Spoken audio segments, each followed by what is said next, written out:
Hello, buddy. Welcome back. I'm the Strategy Professor, and today we're going to be doing the support tier list for 11.7. So, as always, if you enjoy the content, please be sure to like and subscribe. It really helps out a ton on the channel. Come by, check out the stream. Starts around 11:30 p.m. Eastern Standard Time. Usually goes till about 2:30 a.m. Eastern Standard Time. Very friendly, chill community. We'd love to have you. And check out the rest of the tier lists and patch notes that I'm releasing for this patch and every patch, as well as our topical guides like best one trick, how to macro better, how to micro better, and tons of other content on the channel. Be sure to check all that out. I am going to start covering Total War Warhammer again. I had been covering that for a very long time. Took about a month off from that, but I'm getting back into that. And then we're going to be covering World of Warcraft Classic as well, especially once the Burning Crusade starts coming out. If you're interested in joining us, we are on Heartseeker. The name of the guild is Dift and Miffed. I can give you an invite. If you want that, just stop by during a stream. Let me know, and we can get you in there. Okay, let's go ahead and do this. Okay, so patch notes shook up the meta a little bit, probably more so for pro than for solo queue, but I'm not going to hit everything in the patch notes, obviously, right here, but I just want to hit a couple of things as it pertains to the support tier list. So a couple of top-end supports were directly nerfed, so Alistar was one of those. So he's losing about 35 damage at level 5 on his all-in, so that is going to hurt him early. He already didn't have a great win rate in solo queue. He was like at 50 or 51%. He's dropped down to about 49%. So it made a little bit of a difference. Basically what it comes down to with Alistar is how well do you roam, right? Can you roam? Can you make plays middle? Can you make plays in the jungle? And some of that is just going to be really dependent on how well does your team play around roaming, right? Is your ADC going to die every time you leave the lane? Is your mid laner, just going to push up and not give you good opportunities for ganks? So it's a lot easier to play around roaming in higher elos and in pro play than it is in like a gold level game. So that's why Alistar is a bit weaker in lower levels than he is in pro. So he's okay. He does apply some pretty good lane pressure as well for all ends, but there are other champs like Leona that do that a little bit better, that have more damage, that have more CC early on. Like his real strength is his roaming. Okay, so yes, he's going to get knocked down a bit, but he already wasn't that fantastic at Platinum and lower. He was okay. Ashe gets a little bit better, so that's nice with stuff that pairs with Ashe. We'll go into that more later. Braum gets a bit of a buff, which is pretty good. 2 seconds off of Unbreakable, and then his knockup is like an extra quarter of a second at level 11. Usually you're not going to get to level 16, so that doesn't matter. He'll be a little bit better, but in general, he still has some major problems in that his damage is kind of low in the early game, and his engage is not that great. So he's just kind of a peeler tank, kind of like Tom Kench and Tarek, and I think a lot of those champs have been really far out of the meta for a long time just because they don't have consistent engage, and if you want that type of thing, if you just want to be able to peel and protect a Jinx or something like that, then an enchanter like a Lulu or a Jana is probably just going to be better at it in solo queue. So we might see him a little bit more in pro as soon as this patch goes live. We'll see, maybe to replace something like a Rel or an Alistar, but again, he doesn't have that same level of engage that they have. And really, you see him more in pro when stuff like Ornn is very popular because he hard counters Ornn with his shield. So we'll see. You might see him a little bit more. Hecarim nerf, Ivern nerf, Kai'Sa nerf. So Kai'Sa's down to about a 50% win rate. She's still pretty popular, but that's one thing to keep an eye on, that's going to make Vayne a little bit stronger by comparison just because she might be the better hyperscaling ADC after all these nerfs to Kai'Sa. Rel, this one's pretty big, and in the win rate department, Rel fell like 3% on this patch.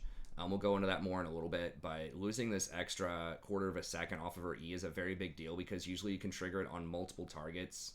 And it's part of a greater CC chain that you use to lock people down for your hard engages. And she was nerfed a couple of patches ago as well. I think it was 2 extra seconds on her W. So she's definitely fallen from where she was. She's playable, but it's a bit rough out there.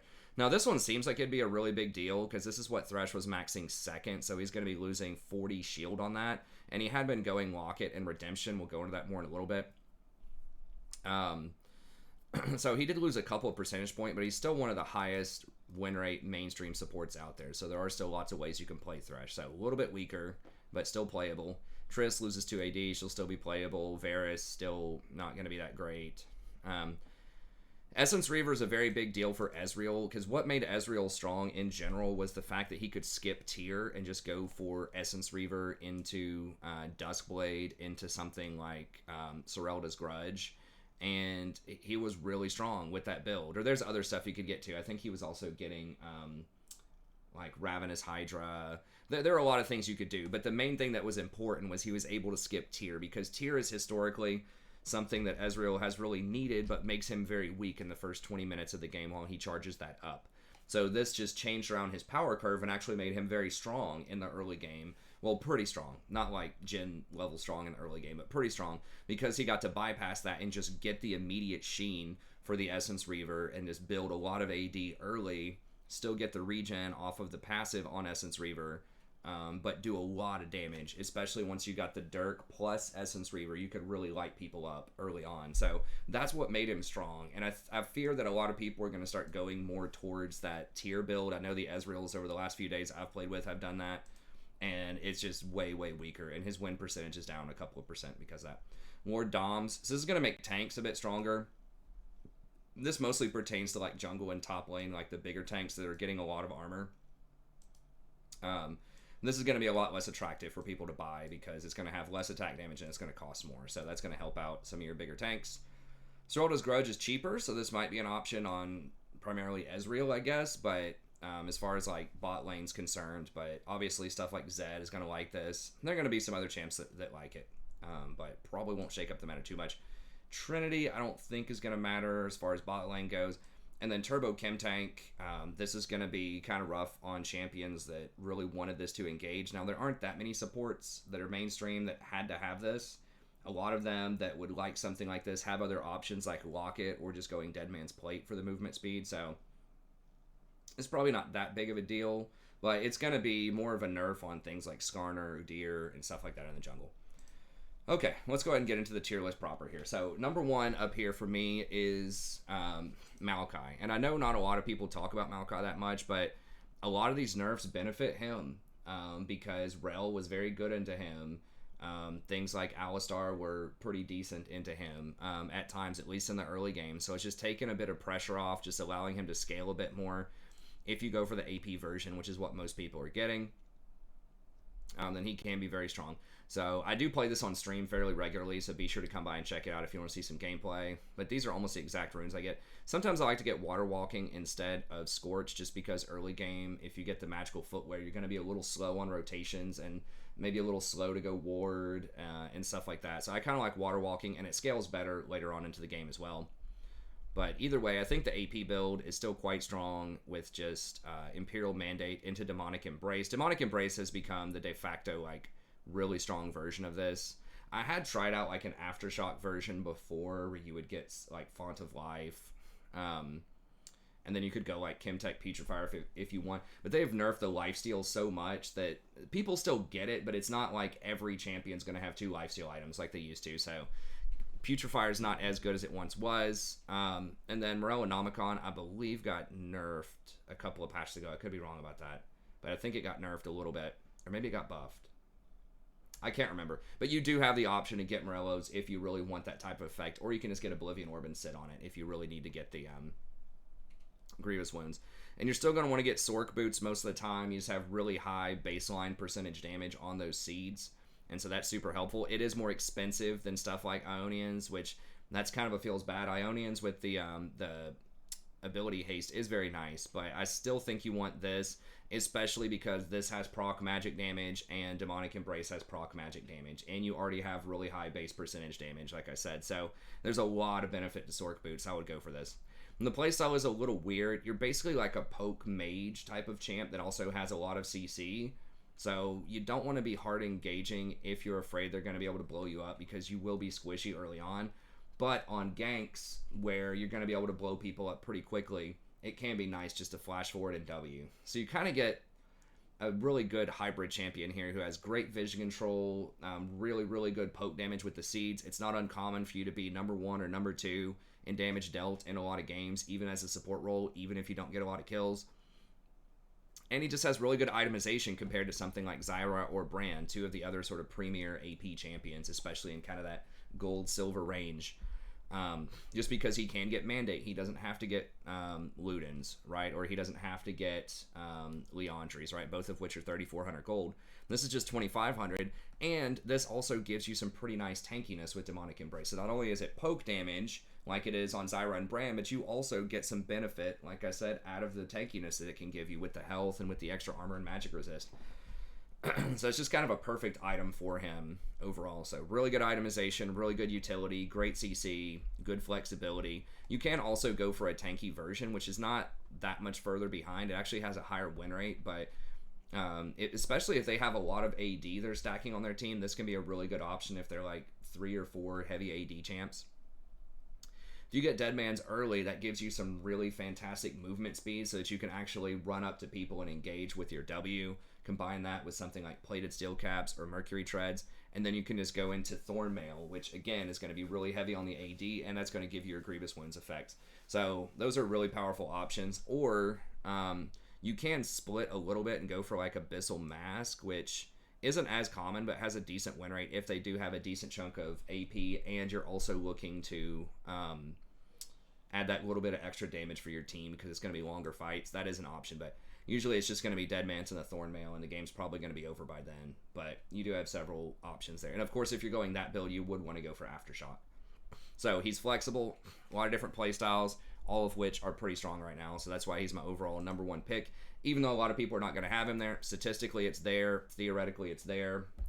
Doesn't have a ton of pro presence right now, but I think definitely in like low diamond and lower, he's a really strong choice. Now, you might get trolled if your team's losing, or you might get flamed, I should say. If your team's losing, people are going to spam ping you and say, why are you playing Malachi, blah, blah, blah. So you are going to have to deal with a little bit of extra mental stress, but he's got the tools, and the stats are definitely there to justify picking him in a lot of places right now. It's because even if you pick him early, like I said, you could be planning on going AP, and then they just stack a bunch of armor, or maybe your team just picks a bunch of squishies and you have no engage, and you could say, hey, you know what? I'm just going to go ahead and go tank instead. So it was very, very flexible, especially for an early game pick. Speaking of which, let's talk about Rakan for a second. You know, my pet pick always, tier 1 or tier 2.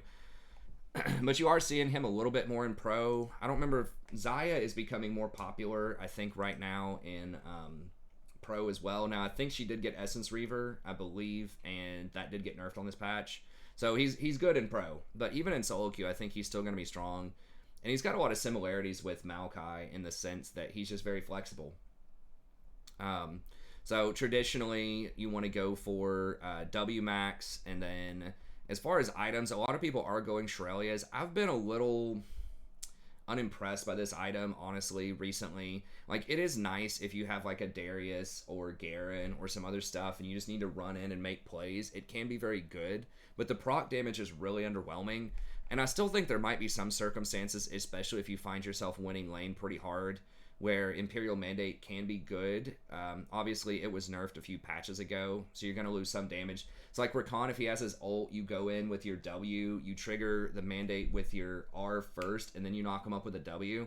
So before that nerf, you were basically getting 2 procs of Imperial. So in other words, you're losing about 40 damage on your all-in from what you used to have when you'd all engage with him. But nevertheless, I still think he's pretty good.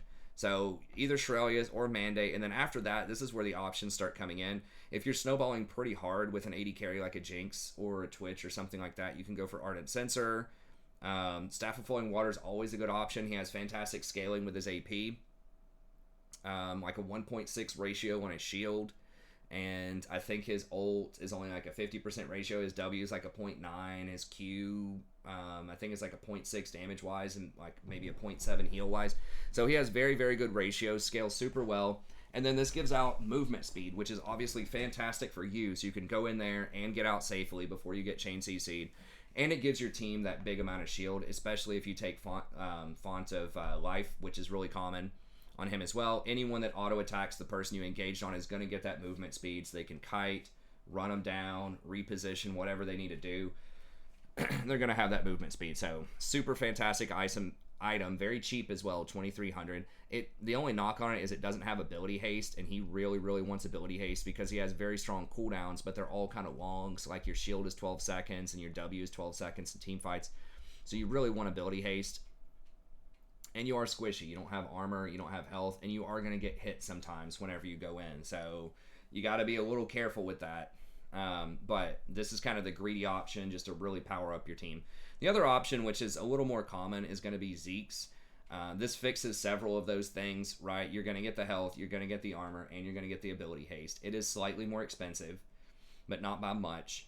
And you do get some extra damage, right? And that does scale with your health, with your AP.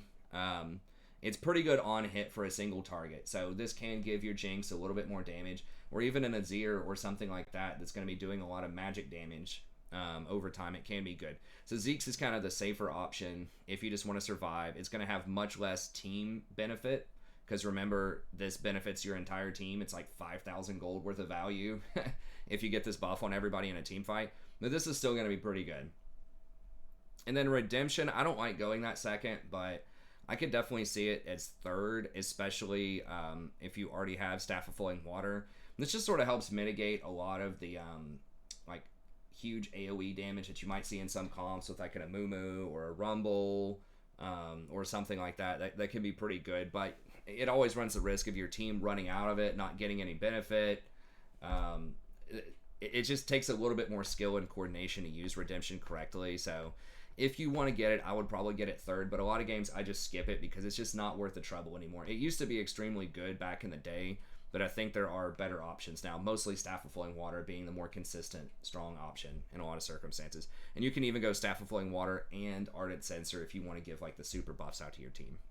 So anyways, very flexible, strong champ. He can all in early on, especially if you get a couple of amp tomes early. I guess you just get one amp tome early. You can all in, you can get kills, you can snowball. But he does scale pretty well later on in the game, and he can survive some of these poke lanes really well because he does have the shield, he does have the healing off of his Q, and you can dodge all ins really well with your W. So it's really hard to gank Rakan. It's really hard to hit him with Thresh hooks, blitz hooks, all of that stuff. He's just very, very sneaky. And you can get some really good deep vision in their jungle because you know you're probably going to be able to escape with your W. So he has pretty strong vision control. Not as good as Malachi, but it is pretty good. And then you still do have Zeke, not Zeke's Convergence. It keeps showing me Zeke's Convergence. Night Harvester. Not a lot of people get it. It does have a really good win rate right now. I'm going to have to test out and try it again. They did change it to where it has more ability power and less proc damage, so that is going to help your shields out and your healing a little bit more, although the damage is going to be a little lackluster. But maybe if you're snowballing pretty hard, this could be a decent option. I had a lot of success with this early on in the season. I was like 80% Rakan. We got placed into like gold 3 or something on my Smurf, and we ended up getting all the way up to like platinum 2. It was like 80% after 70 games or something. It was nuts. So they did nerf it a little bit over time, but it might still be worth considering now. But after the nerf to something like Mandate, but it is more expensive, so you kind of have to see. I think it is a good snowball item to consider just because you can get a lot of amp tomes and really keep the pressure up in the lane, but not very popular for a lot of reasons. Okay, so next up we've got Lulu. So Lulu is still pretty strong. I was playing Lulu a lot a couple of weeks ago. I kind of got off her a little bit just because it's hard for you to make plays yourself on Lulu. Like, you can speed other people up to go in, but you can't really initiate fights super well on her. But now that they've nerfed Lord Dominic's, there is a possibility that you will see the return of some of these hard engaged champs, right? They did buff Sejuani a couple of patches ago, so maybe you see some more Sej. Maybe Nunu starts to get a little bit stronger. And just some of these other like hard tanks out of the jungle, you know, maybe we start seeing a return to some of the tank meta. They also buffed Sunfire Aegis last patch. Or like patch 11.6, and I haven't really seen the results from that too much. I mean, I guess we could just look at the win rates on junglers here, but she's very good if you have tanks on your team that can engage, because that covers for one of her weaknesses, and that means that they're going to scale really well with her shields and the heals off of Moonstone and all that stuff. She just loves having a good front to back team fight where you're just buffing the hell out of your Jinx and your Nunu's on the front line soaking all the hits. That's what she wants. She does not want to be running around YOLO queuing, trying to, you know, play guess and check with the bushes with Zed and things like that, right? So it looks like in terms of PBI, Hecarim's still doing well in this patch. They did nerf him, but he's an acceptable, like, pretty good tank you could have. Nunu is rising up a little bit again. Volibear did get buffed, I think, a couple of patches ago, so people were just exploring him and figuring out he's good again. I've been seeing more and more Nunu Zen is there, but I think he's building more glass cannon these days. So it's kind of there, but it's still mostly fighters, as you can see, are the most popular things out there. So you can kind of decide. She is fantastic with Jinx, though, who is really, really strong right now. Jinx is the second most picked ADC, and she has a high win rate of like 52.5% or so.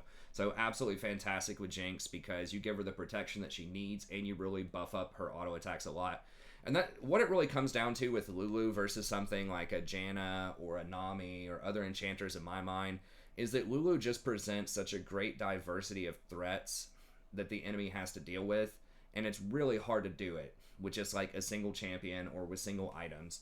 So for example, all of her baseline healing and well, it's not really a heal, but her enchanter stuff in her base kit, to use a technical term, is pretty resilient to grievous wounds, right? Like her E is a shield, so that's not cut by grievous wounds. It's on an 8-second cooldown, so you're going to have a lot of uptime.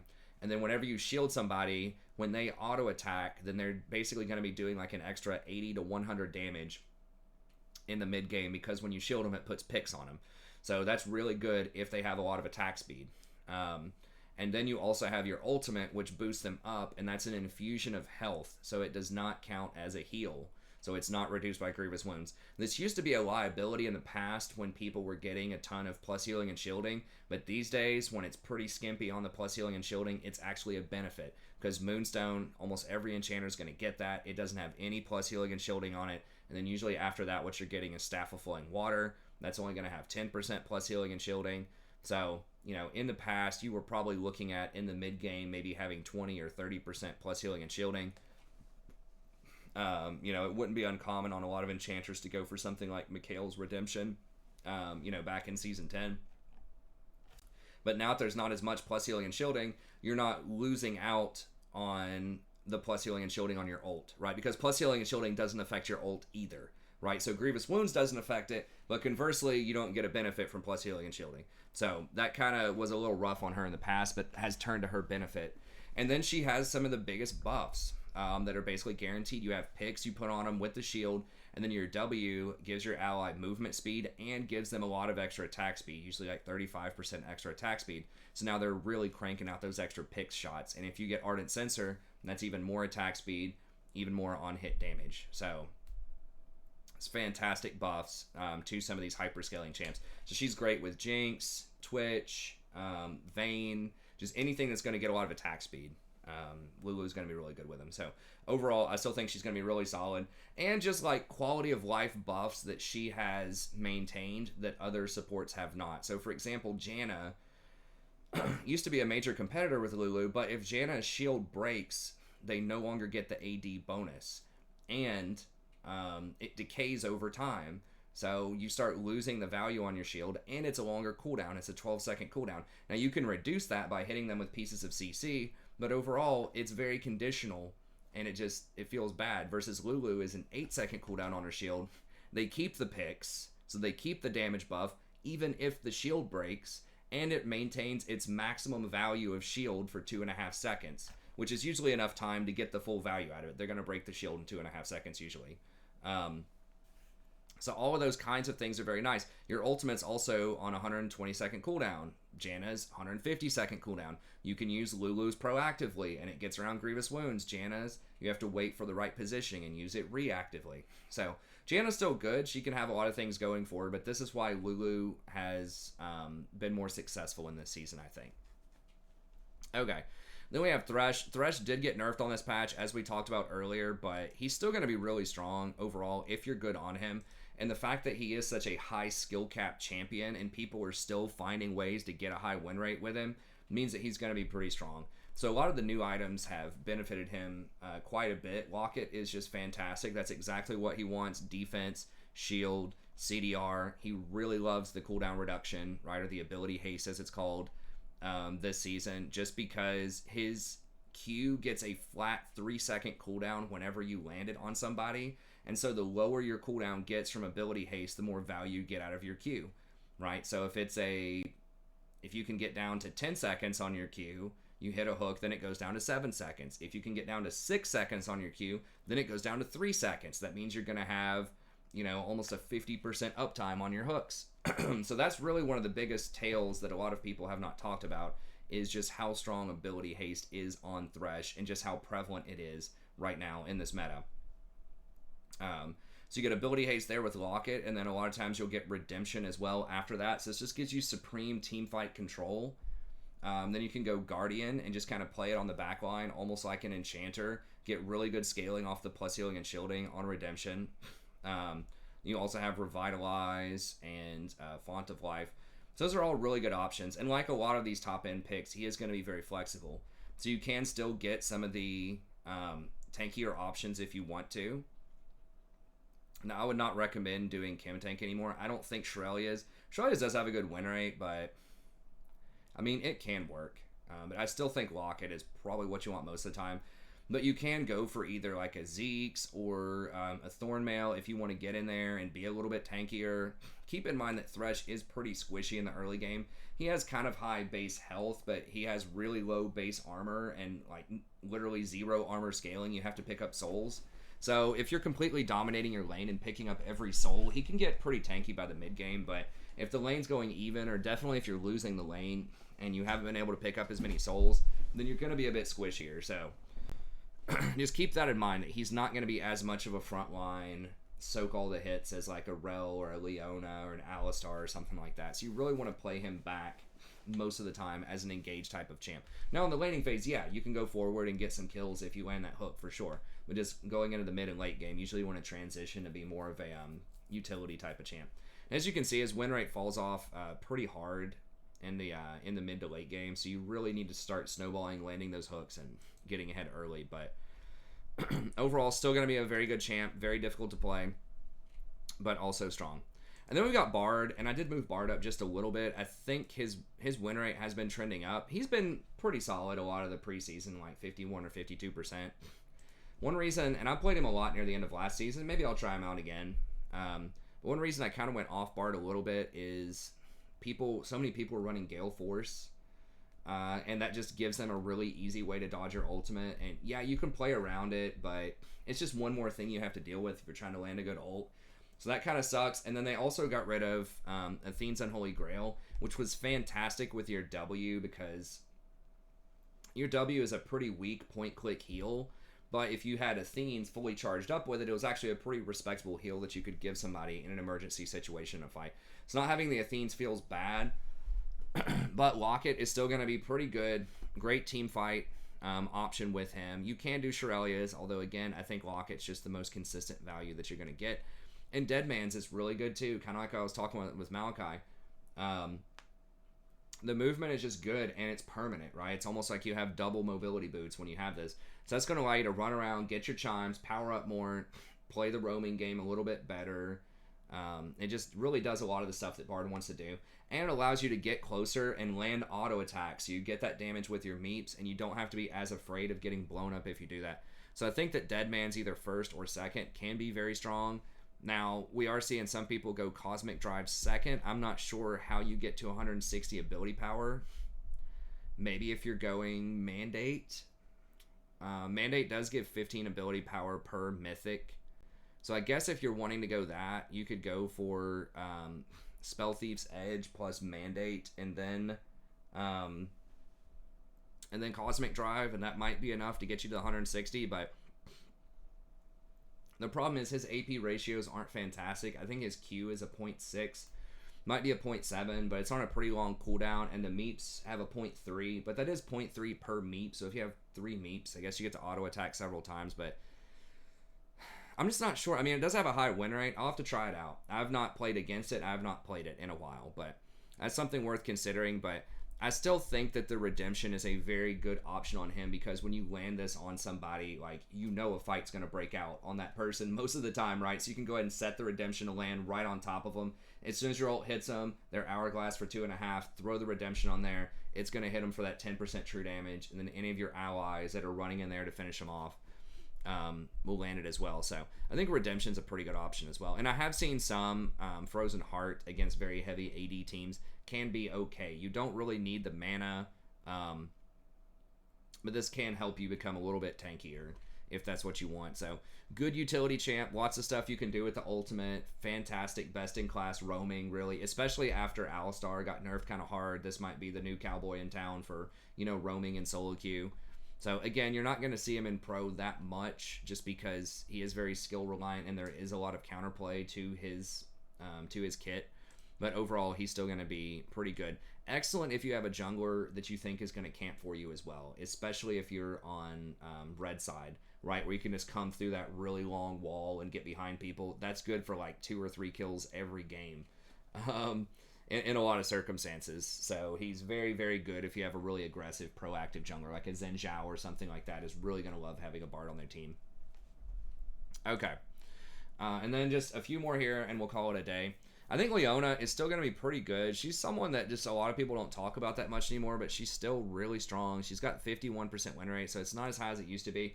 Not a lot of new technology here. People are probably very familiar with Leona at this point, right? You can engage through minions with your E, and that's really the big thing about her versus a lot of other engaged champs right now, outside of maybe Rel, is just that you're a threat anytime, anywhere, right? Your R is on a 90-second cooldown, and you can cast it from 1100 range through the minions. You can use your E through the minions anytime you want to get that good engage. And she just has a lot of like really short cooldowns, right? Like your E is 6 seconds, your Q is 5 seconds. So you can just constantly reapply these stuns over and over and over again and just keep switching targets and just keep machine gunning CC. I mean, she's kind of the CC queen, right? At least of sustained CC over time. There are some champions that have a lot, but a lot of that is front loaded. So like Nautilus and things like that can have a lot up front of CC, but then they kind of slow down after that initial rotation, right? Versus Leona just keeps going. And like Thresh, she is a huge beneficiary of the amount of CDR in the game right now, ability haste, right? Because the lower these cooldowns go, then the longer percentage time they're going to be chain CC'd. So if you get to like 30% CDR and your Q is now going to be on a 3-second cooldown and your E is on a 4-second cooldown and your E CCs them roots them for half a second and your Q stuns them for a second and a half or whatever it is. I think it might be 1 second.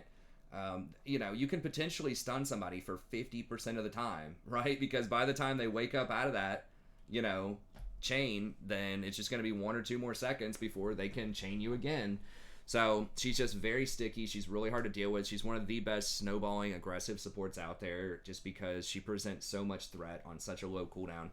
So what's the issue with her then? She doesn't have any escapes. That's pretty much what it comes down to. So if you get ganked or you get counter ganked or anything like that, then it's just going to be a real problem. Basically, if the fight turns south after you go in, you're going to die. Because to go in, you have to go all the way in, right? And you don't have any speed or anything to get you back out of there. It would be interesting, maybe like a phase rush Leona, like they're doing with Alistar, but I don't think so. She has too much synergy with Aftershock, probably, to try that out with Aftershock with her W. But that's a problem, right? Versus Thresh can just hang out in the back and just chuck Qs, and if he doesn't want to follow up, he doesn't have to, right? You can just CC people and then figure out how you want to manage the situation. Or Rakan, you go in with your W, you CC them, and then you can get back out with your E. So I feel like there are other champs that just are a little more versatile than she is. But if you just want to go in, charge, and just blow somebody up, she's definitely going to be one of the best options there. Jana, pretty good. We talked about her earlier.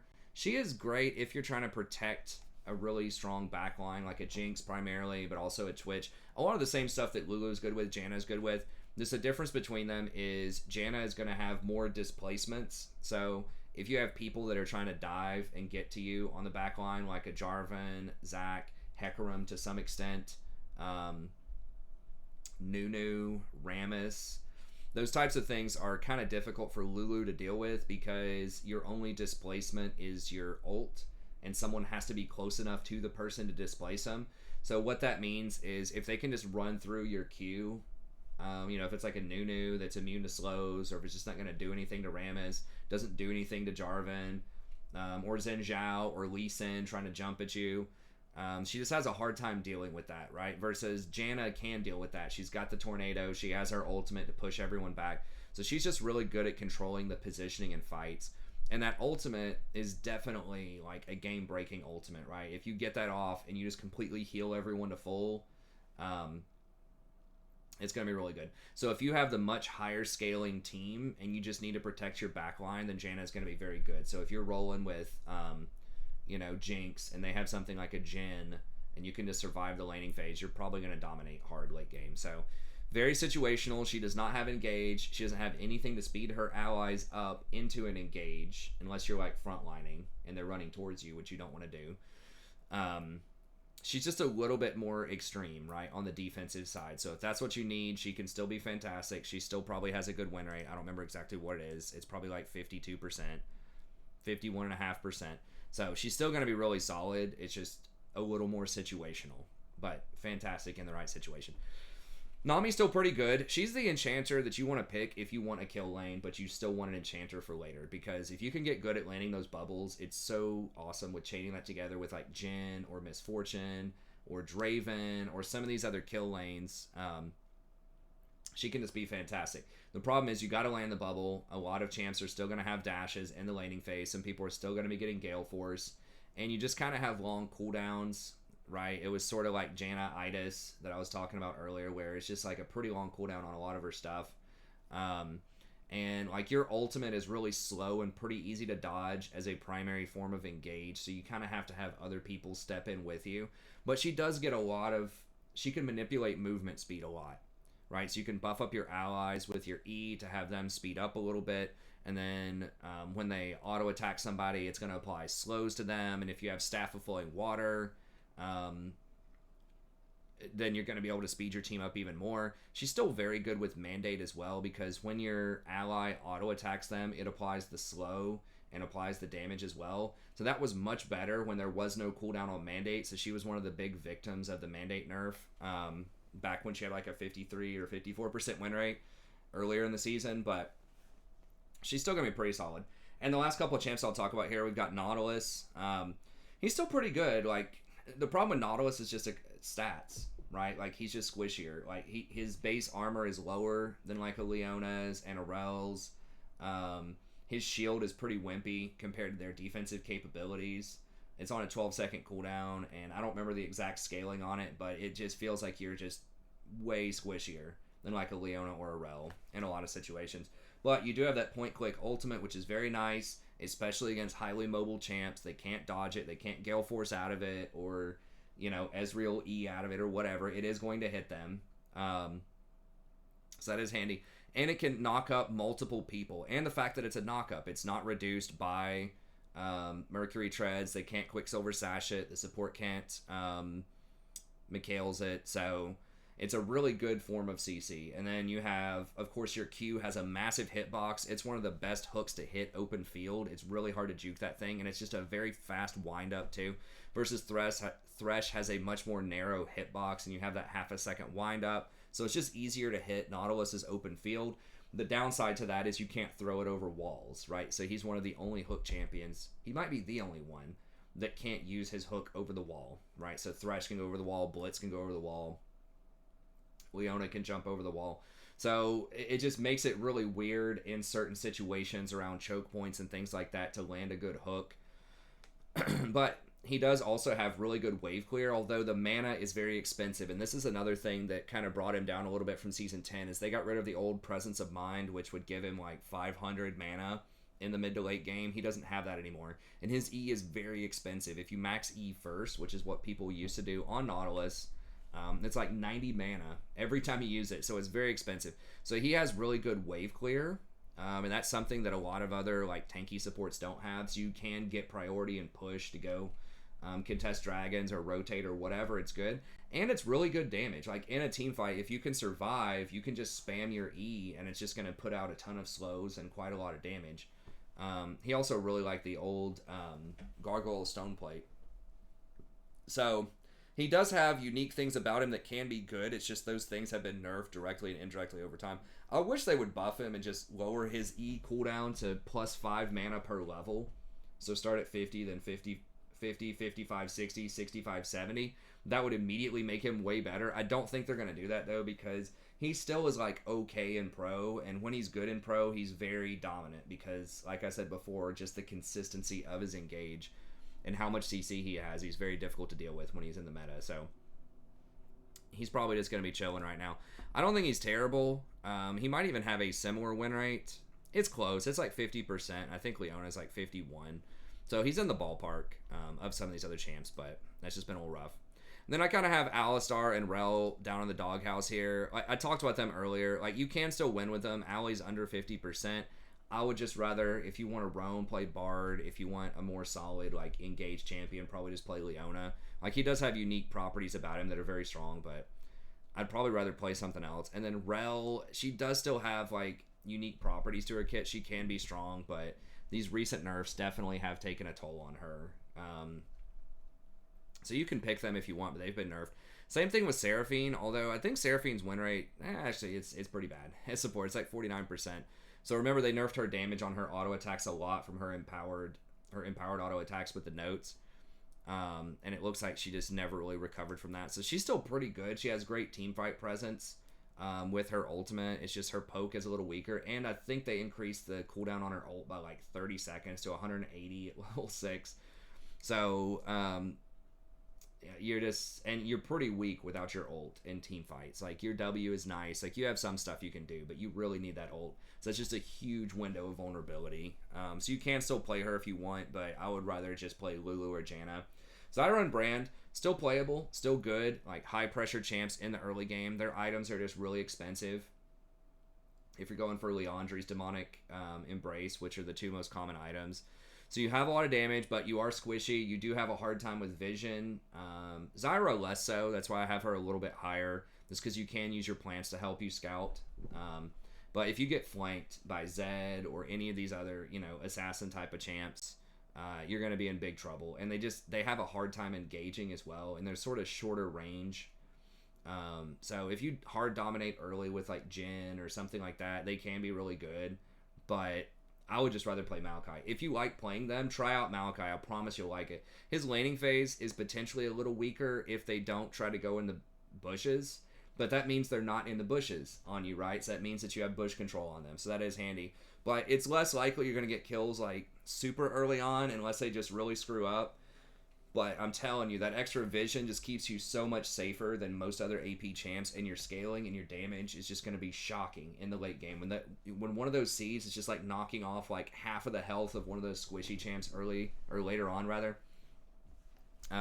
you'll definitely see some big benefits there. So it's not that Zyra and Bran are unplayable. They're really good if you can hard dominate lane, and especially if the enemy is playing a lot of melee champs and they're going to opt into 5v5 fights. So if they got like, Dianas and, just those types of champs that aren't like super mobile, that aren't going to threaten you too much on the back line, and they're all just going to group together and you just like toss a Brand ult in there, yeah, it's still going to be good, but I think there are potentially other options. Blitzcrank, good if you land the hook. If you don't land the hook, he feels kind of worthless. So pretty one-dimensional champ, but that's a very good one dimension. If you land it, there are quite a few squishy champions running around out there. If more people switch off of Alistar and Rel, who are both very good in a blitz, and more people start running towards like your Lulus, your Jannas, he's actually very good into Thresh, because Thresh has to stand still when he throws his hook for half a second. And if they hit each other with the hooks, Blitzcrank's going to win that battle most of the time because he's tankier, because he has higher base armor, he has that mana shield, his hook does more damage. So if you can just look to try to trade hooks with the Thresh, then you can potentially dominate him in the early game and then snowball pretty hard. So that he does have good matchups. Like, he can be good in this meta. It's just he's pretty one-dimensional. So I think if you want to play him like 4th or 5th pick and you have a lot of visibility of the enemy team, they don't have a lot of mobility, they don't have a lot of tanks, then I think he can be a really good option. And then Sona and Soraka are still like pretty good. I'd rather just run Lulu and Jana. They're just a bit more vulnerable. They don't have as much peel. They do have pretty good scaling. If you don't have any other healers on your team and you want to go Soraka, like, that will force them to go Grievous Wounds, and if they don't get any value of that anywhere else, then that's actually pretty good. So it's rare, But if for some reason you have tanks on your team and like no lifesteal, none of that, then Soraka's fantastic because the healing just scales so well if your allies have resistances, and if they're getting, executioners for you, that means they're not finishing their mythics to get the damage to kill the tanks. So it can put them in a really weird spot. So Soraka situationally can still be good. And then Sona is still going to be really strong at team fights if you can get the proper protection. She's very short range to get the full value out of your auras, so you do have to be careful. But if they don't have a lot of mobility on their team, then she can be pretty strong. Yuumi, fantastic if you're ahead, seems super OP, especially if you pair it with a hyperscaler like a Twitch is probably the best one, because then they can both go invisible and snowball really hard. But even something like Jinx can be good if you can get away with it. So if you're against a more passive type of team that's trying to scale, if you're against like Ezreal, Janna or something, then like Jinx Yuumi is going to run over that lane. Well, not in the laning phase, but like later in the game. So situational pick, but can be pretty good. And then I guess that's probably about all I'm going to cover here, just because I do want to try to keep this, relatively brief in TSP terms, under 50 minutes. I guess you could put Braum up a little bit more. Like, there are situations he's very good with Lucian, and there are a few other champs you could put him with. If you're against something where you get a lot of value out of that shield, right? So like maybe against a Misfortune, Ornn, can be pretty good against like Brand if you absorb his ultimate.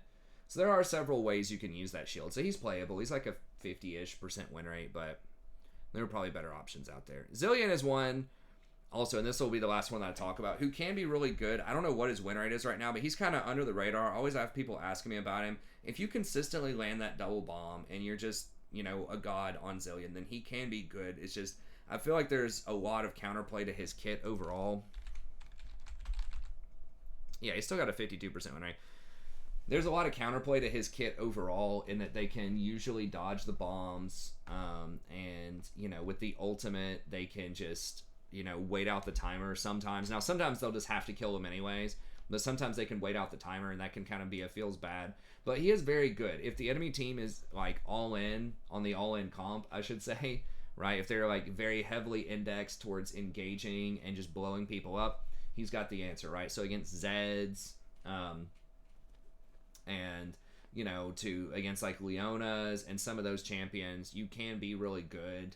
He pairs very well with someone else who like has a lot of mobility, right?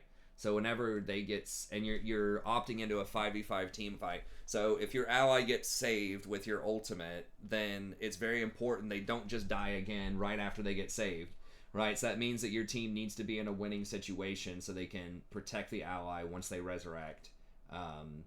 So he's good. He's kind of like Morgana in the sense that he's a counter pick against certain comps in my mind, but he can be very strong in the right kinds of situations. But anyways, that's going to be it. Thank you very much. Let me know, what do you think? Are there some new builds out there that you think are really cool? Stop by the stream. Starts around 11:30 p.m. Eastern Standard Time every night, so come by. Check that out. Let me know what you think. Did I miss anything? Are there some new up-and-coming support builds that you'd like to see me try out? Can't guarantee I'm always going to do it, but I'm happy to talk about it.